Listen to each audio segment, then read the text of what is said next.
Lord, let the words of my mouth and the meditation of our hearts be acceptable unto you, O Lord, our rock and our Redeemer. Amen. Amen. You may be seated. I usually don't admit when I haven't paid attention to something. I wasn't supposed to be the celebrant today. Terry isn't sick. He hurt his ankle. But I didn't pay attention to the collect at all as I was preparing. And as I read the collect, it made me happy. It made me happy, first of all, because it quotes from Augustine, our hearts are restless until they find rest in you.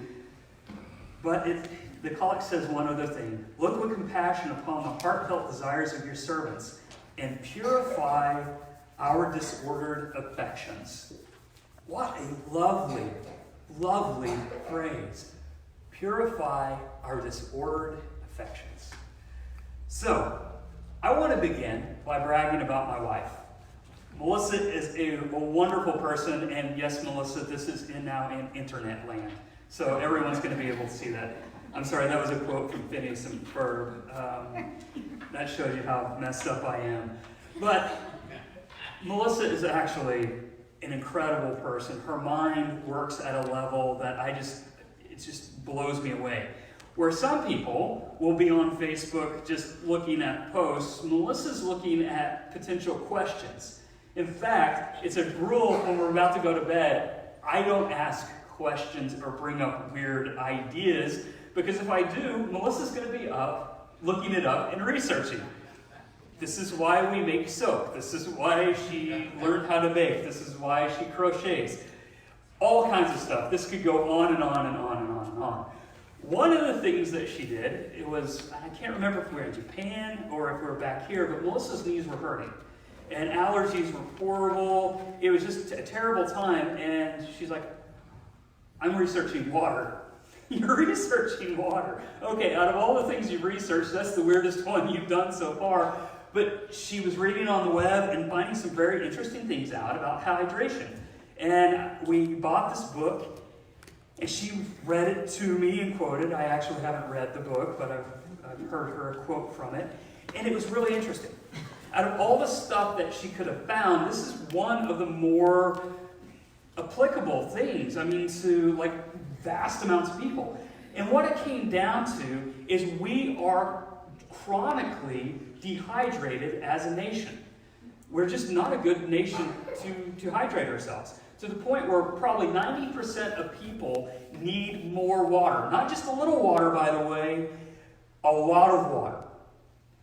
This doctor says that is probably the leading cause that depression is as high, that rheumatoid arthritis is as high, and that all other diseases are affecting our bodies.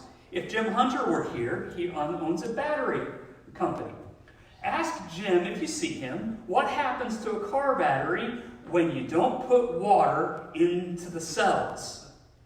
Well, you may have figured this out. Like if you crank up the car and it doesn't work, and you open up the little cells and there's no water, electricity can't fire through those cells. What are we mostly made out of? Water. How do things happen in our bodies? Electricity, right? That's how it works. If you're dehydrated, the electrical currents can't happen in your brain, can't happen in your body, and your body will shut down. And I thought this was fantastic. And there's all these different things about all kinds of health issues. This is where my weirdness comes in, because what fascinated me the most about it wasn't like the depression or the allergies or anything like that. It was the fact of misinterpreting thirst. And what he said is that most people misinterpret the craving for thirst because we don't care, and it shows itself two ways. One is that we are tired. You know what? Let's just raise our hands. Who here has been really tired and the thing you grab isn't a bottle of water, but it is instead another cup of coffee or a Monster or another energy drink? Yep, that's what we do. Or tea. Okay, I saw one person not raise their hand. Okay. I'm not going to call you out, but I knew you didn't do that because of coffee. But we do that. And the funny thing is that when we feel this need for energy, we go for caffeine, which actually dehydrates us more. It's just incredible that we're actually like making the problem worse. We're compounding it. And then we're like, oh, I just need a bigger jug of Monster. Which my daughter said that she, like, I can't remember how many ounces. 24 ounces? 32. Yikes. Okay. So this is not a slam on caffeine. You all know me. I have a cup of coffee most times. The other thing that happened is that we misinterpret water, the need for water, for food. So this is the deal. When diets say you need to drink water before you eat, the reason that you can sustain that meal has nothing to do with filling up your stomach with something so you don't feel hungry. It's actually that you're giving your body exactly what it needs, and it's not interpreting that hunger, that craving for food. So I just thought those two things were immensely fascinating. This idea that our brain is sending a signal. And it's a good signal. It's saying, drink water, you're going to die. And yet, we interpret that signal as something else. Our passions are misaligned. Or as the collect says, we need our disordered affections to be purified in a physical sense. The reason I bring this up is because every one of our passages, and when every one of the passages in the lectionary all point to the exact same thing, it's usually something we need to be paying attention to. Usually there's an odd man out type thing. You choose which avenue you're going to go down. Not today. Today they all have to do, not with physical, but with spiritual misaligning of cravings. In the Old Testament, we get to, Exodus 17. And if you want to follow in your pew Bibles, we're going to do a little bit of flipping, so I'll just warn you. In Exodus 17, Moses has the people out in the wilderness. And it's interesting that all the commentators said that the place they were at actually has oases. Like, it's over the next hill. We don't know exactly where they're at, but there's water to be had. And yet, they're here, and they're grumbling about God. But are they really grumbling about water? What are they really complaining about? It says at the very end that it is the Lord among us or not. That's their craving. That's what they're wanting. And they start testing God. And of course, God gets angry at them. Psalm 95 that we read today is actually the psalmist's poetic take on what's going on. When we say at the waters of temptation, it's actually the translation. We went back to the original way that the Coverdale translated it. Instead of saying Meribah and Mara, we're actually saying what the words mean, which is temptation and bitterness. And so what is going on is the people want something. And the way they express that is a way that gets them in trouble with God. But what are they wanting? It says they want to know if the Lord is among us or not. Now this is kind of funny. I shouldn't laugh at people's struggles. They want to know if the Lord's with them or not. They're eating manna every day. Every day He's feeding them. They have a pillar of cloud and a fire. What else in the world do they need? Right? I mean, this is really what's going on when we look at this as a story. But it's not what they're saying. They're saying, we want to know if the Lord's with us. They have been overly blessed with miracles. Most societies, most people, you would think that's a pretty important thing to say. What happens in Egypt would be enough, right? I mean, if we saw the plagues, would we ask God for anything else ever again in our lives to prove that He exists? This is not a future generation. These are the same people. And they're still being blessed with these blessings. And yet, at this point, they're like, God, you need to show us what's going on. And in their craving for intimacy with God, they have misinterpreted it as they need more stuff. They need something else. And I don't know what God would possibly have been able to give them, except for maybe this. Maybe this is what they're wanting. They're wanting to be in Moses' shoes. They're wanting to be there with the Shekinah glory of God. They're wanting to talk to God face to face. And they just crave and they crave and they crave. But the yearning to be with God needs to be there because they're broken people in a fallen world, and that's what all broken people really want, is to be with God. But instead of just trusting in God, instead of having that fulfilled with what God has given, they instead want more.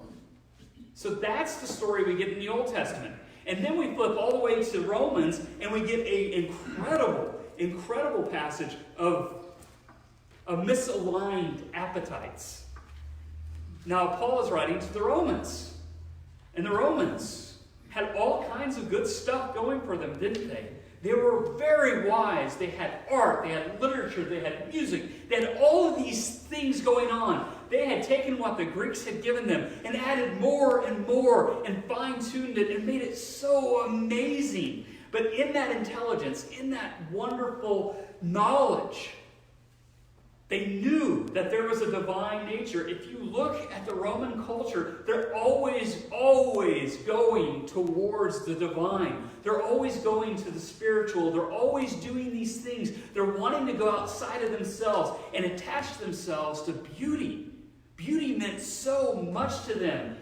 And yet that appetite drove them to a place without God that made them take what could only be filled by the divine, and they made idols. Paul talks about creeping things and all these items. Remember, this is Paul that wrote at Mars Hill. This is Paul who understands this culture so beautifully well.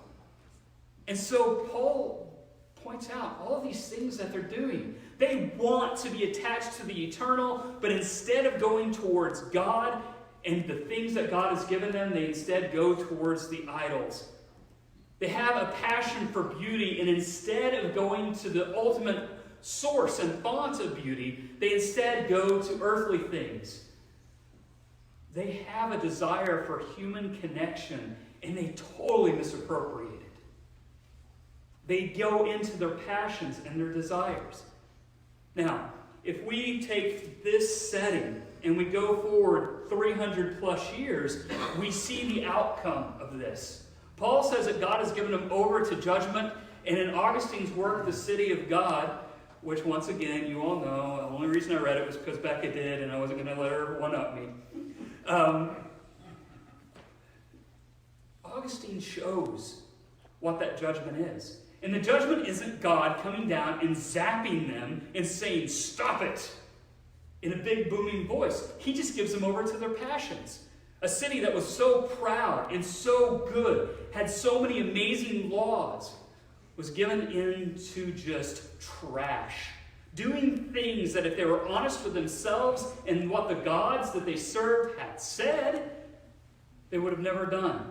They wouldn't let an actor become a politician, yet they themselves were doing these things. Horrible acts. I will not go into it because, well, I don't want little kids reading it. If you want to read The City of God, I would encourage you. You only have to read the first few pages to get where I'm at. Bad things were going on. And in that, it started to collapse. And in that, the invading barbarians came and just wiped them off the face of the earth and destroyed them. Augustine just weeps at the fall of this country he loves so, so much. That is misappropriated passions. But out of all of these, the most important, the most beautiful that I think is actually found in all of Scripture is in our gospel today. If you will follow with me now to Matthew, John 4, I want us to look at one of the best depictions of not only missed emotions, but how we as a church need to go into a world that is so messed up. And we find it this time not in secret. Jesus is meeting with somebody, but it's not in the darkness and in the shrouded conversation that he has with Nicodemus. It's not with someone who knows the law. It's not with somebody that's proper. Instead, Jesus, on his way to Galilee, takes a shortcut, not around, but through Samaria. Now, no one cringed, no one gasped, no one was like, "Ooh," Jesus, you shouldn't have. So I think I need to explain why that's a big deal, because it is a big deal. It's a big enough deal that John says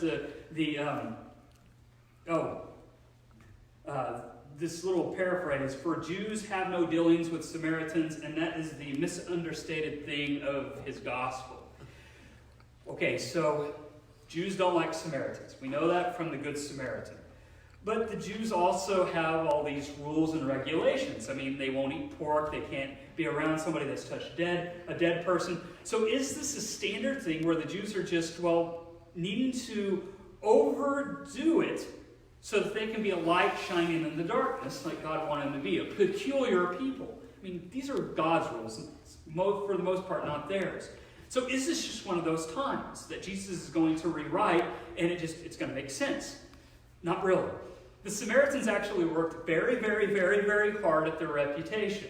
This didn't happen overnight. It took many, many, many centuries and lots of depravity. The Samaritans arose when the kingdom is split. The kingdom is split because the people are not faithful. It starts with Solomon. Now, a lot of times we don't go back that far, but it really does. Solomon wanted to, make friends with other countries. And so Solomon, in all of his wisdom, gets a wife from Egypt. And the first thing he does, is he starts allowing his wife to worship the Egyptian gods. So instead of just being the temple of God, all of a sudden scattered throughout is the eye. The eye of Ra, I think, is the name. You start seeing the warrior dog. You start seeing these things because you know what? Solomon wants to make his wife feel at home, and so he builds her a temple. That is the beginning of the problem.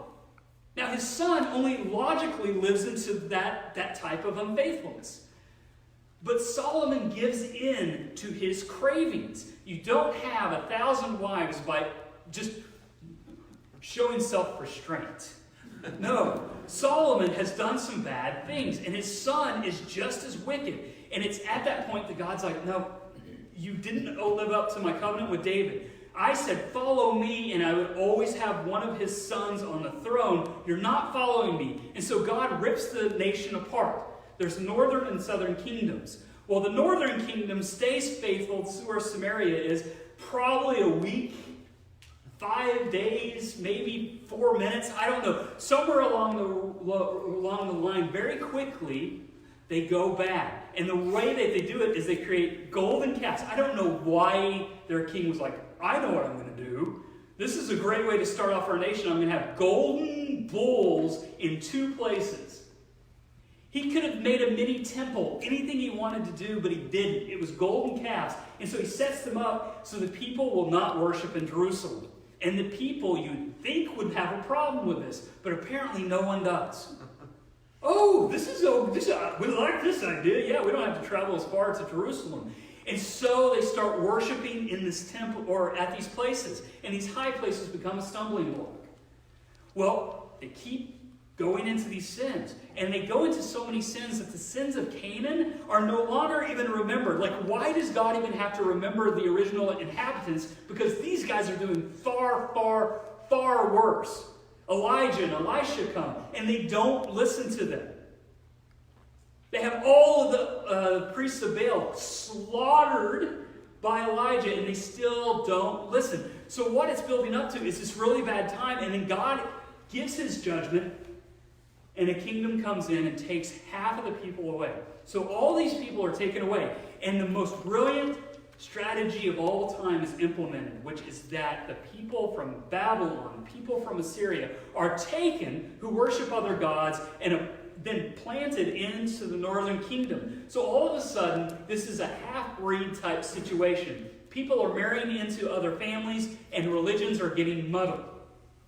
But God doesn't like that, and he sends lions to devour them. It is so bad that the king of Assyria is like, ooh, what we probably need to do now is bring in some of their priests. So they bring back some of the priests. The priests go to work, but they do not stay faithful. So now there's just more of a Jewish presence in the northern kingdom.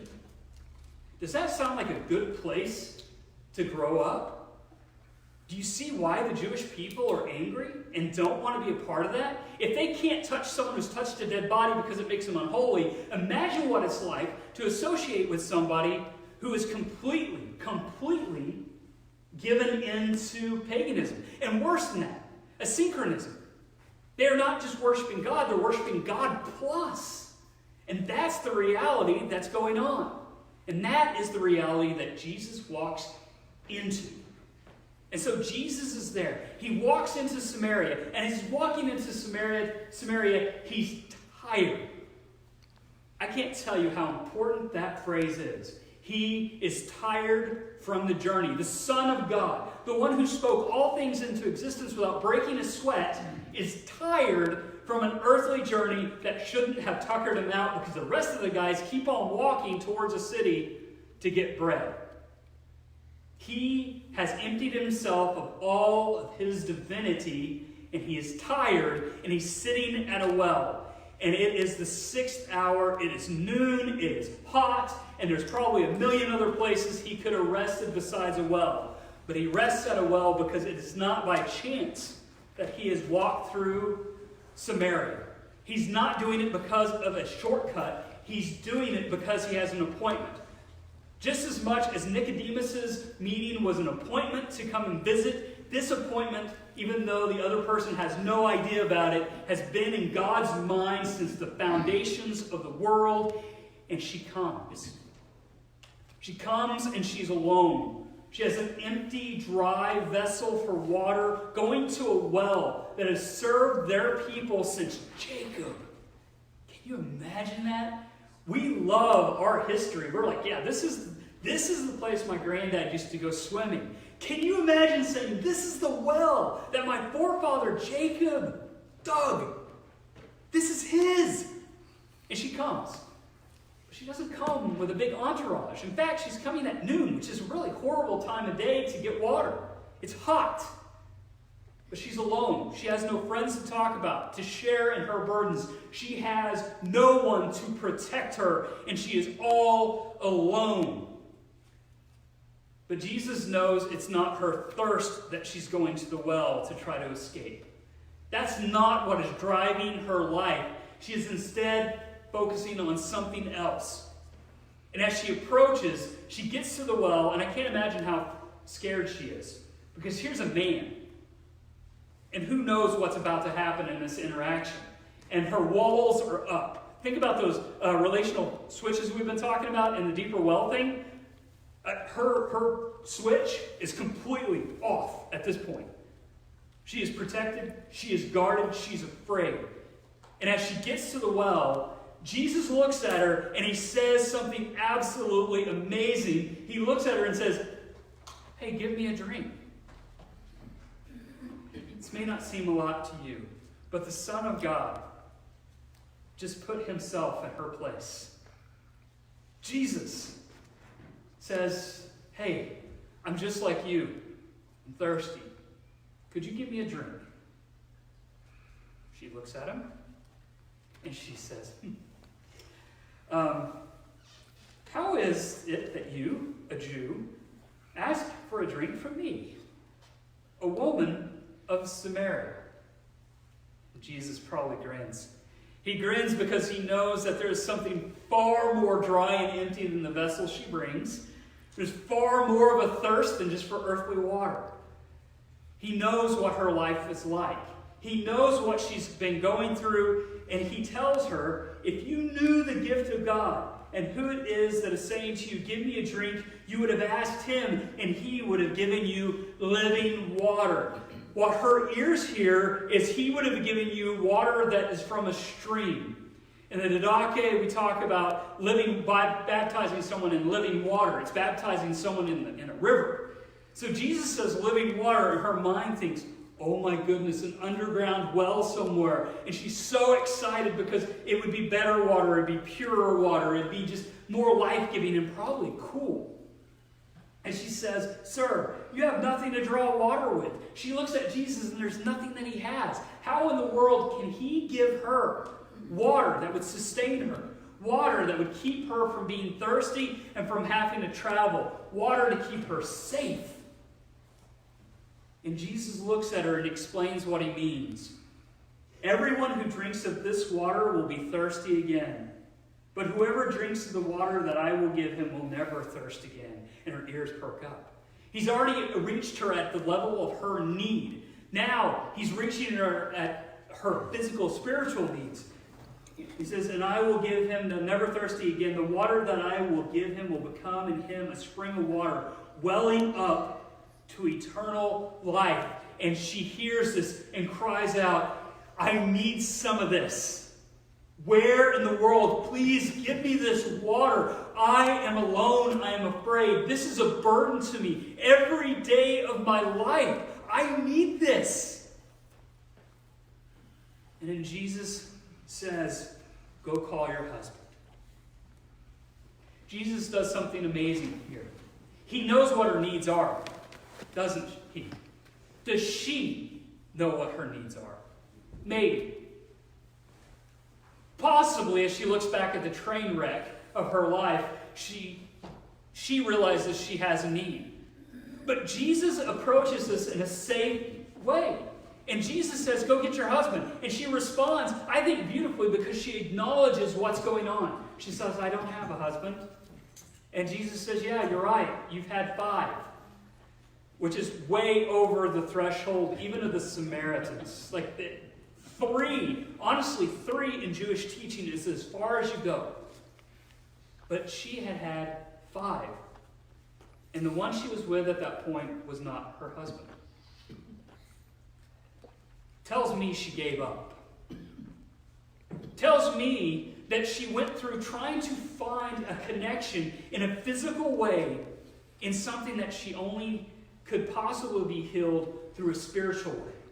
We have no idea what the husbands were like. If it was their fault, if it was her fault, if it was probably a combination of both. Whatever it was that led to all 5 ruined marriages. Whatever led to this last one, her not even being connected to him. But in this, Jesus meets her. And he says, go call your husband. She says that she has no husband. Jesus says, you're right in saying that. But what Jesus doesn't say is this. So why don't you go to Jerusalem, not this silly mountain that you all worship at. I want you to go, I want you to sacrifice the appropriate sacrifices, and I want you to get fixed. Jesus stays there with her. And when she says, Sir, I perceive that you are a prophet. Our fathers worshipped on this mountain. She reveals one other thing, one other hunger. Because she's not saying our fathers worshipped and we worship at this mountain. In her misappropriation of her cravings, she has isolated herself from not only other people, because she's alone, she's also isolated herself from God. She doesn't worship at this mountain. She doesn't pray these prayers. Our fathers, in past tense, worshipped. And this is exactly what happens with every craving that any of us have that is not met and matched in Jesus Christ. We go to our passions just like Eve did, and they isolate us from each other, and they isolate us from the source of healing and power. And we do not have help. But Jesus says, look, this distant God that you only know about because of the Pentateuch. That's the other thing. The Samaritans only had the Pentateuch. They only had the first 5 books. She only knew God through flame and fire of Sinai. That is it. She had no prophets. She had no Psalms. And Jesus says, look, God is going to be worshipped in spirit. Can you imagine how much that lifted her up? She can do spirit. She can't go to the temple. She can do spirit. And then the most amazing thing happens. She hears this from Jesus, and he says, I who am speaking is he. I'm speaking to you. The words aren't speaking to you. I am. I'm giving you a relationship. I'm giving you what you need. I'm giving you living water. I'm giving you what you've been craving, that you've been trying through all of these things. It's not found in smarts. It's not found in food. It's not found in mindless law. It is not found in all of these sexual exploits that you have had. It's not found in misguided sexuality or in any other things, drugs or entertainment. It's only found in God, and that is the source of life. It's not found in traditions. It's found in me. And she hears this, and she leaves her water vessel behind her and bolts to town. Now, later in the year, we'll get back to the disciples, because that's really important with us, seeing that we are supposed to be called to go out. But she goes into the town, and this one changed life draws all of those people back to Jesus. And I think one of the best statements in all of the Bible is this. They look at her and they say, it's not just because of what you said now that we believe. It's because of Jesus' words. We have tasted and seen that the Lord is good. We have tasted and seen that God is really here. He offers a relationship with us. It is not bound by law. It's bound in His goodness. And now we believe.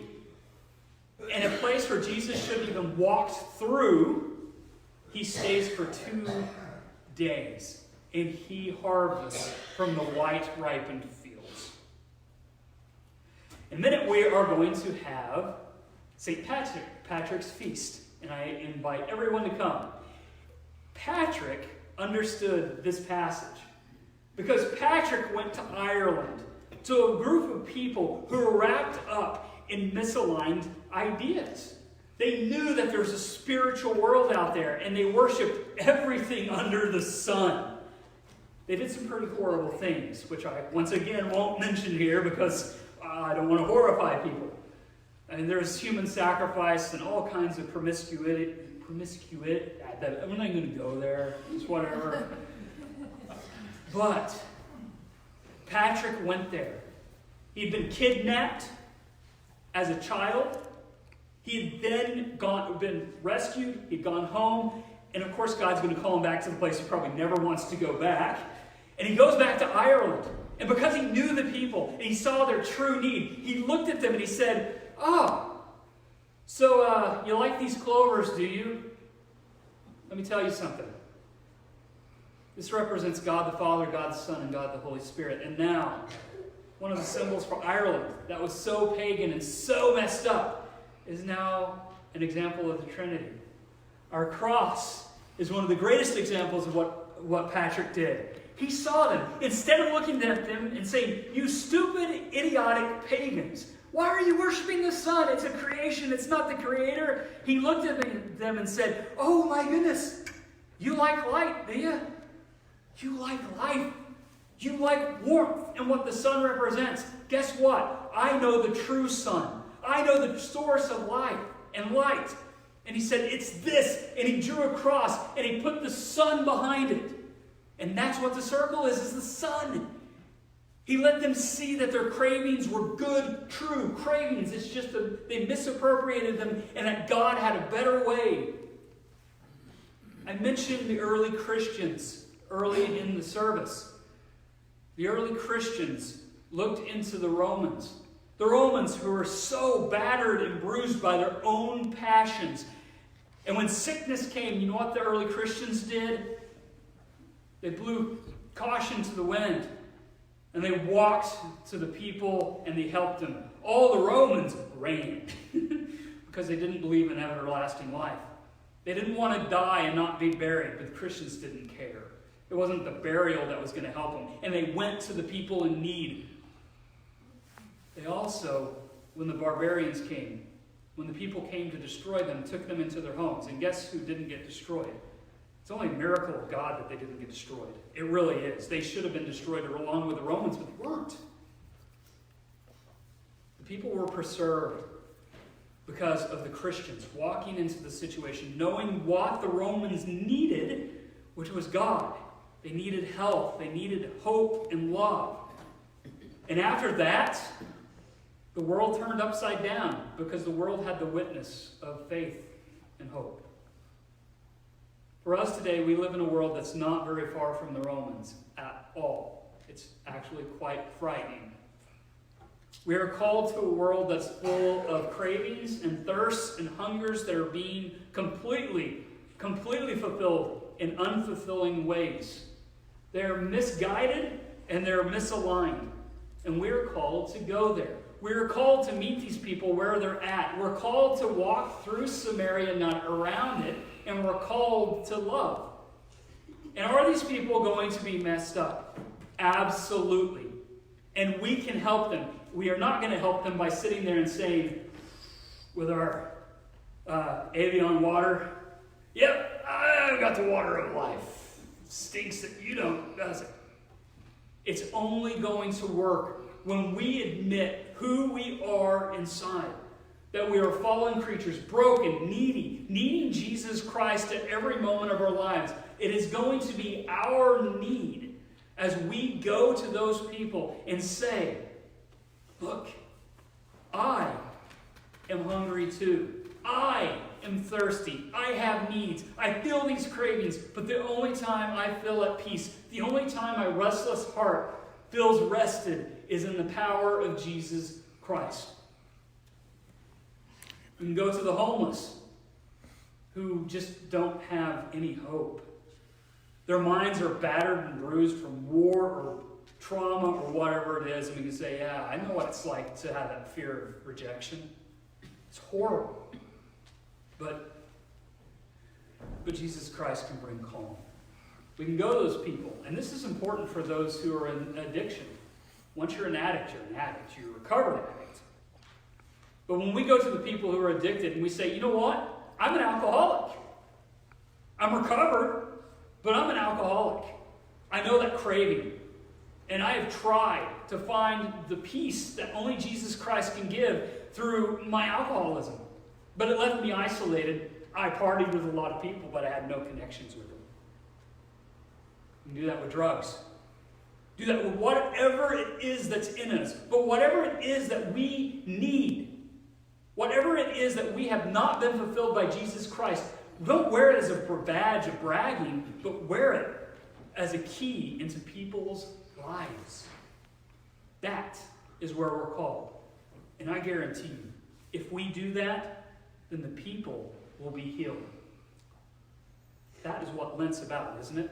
Ultimately, it's about taking away those distractions, giving up those things that distract us from our source of life, taking on those things that we have neglected and need help, and binding ourselves to the sorrow and suffering of Jesus Christ, who emptied himself out for the love of the people that are broken and lost.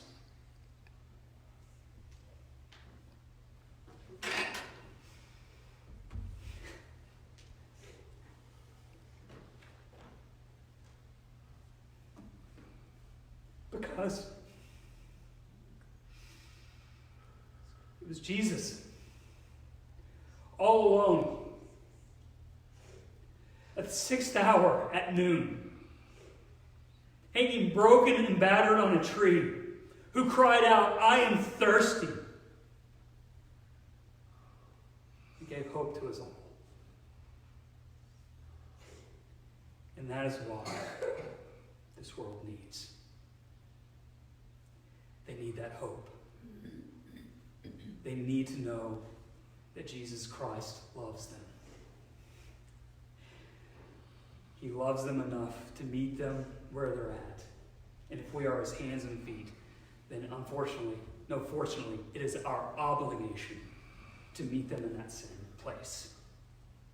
It's going to be scary. It's going to be frightening. But God will give us the harvest because he is the one that has gone before us and planted those seeds. In the name of the Father, the Son, and the Holy Spirit. Amen.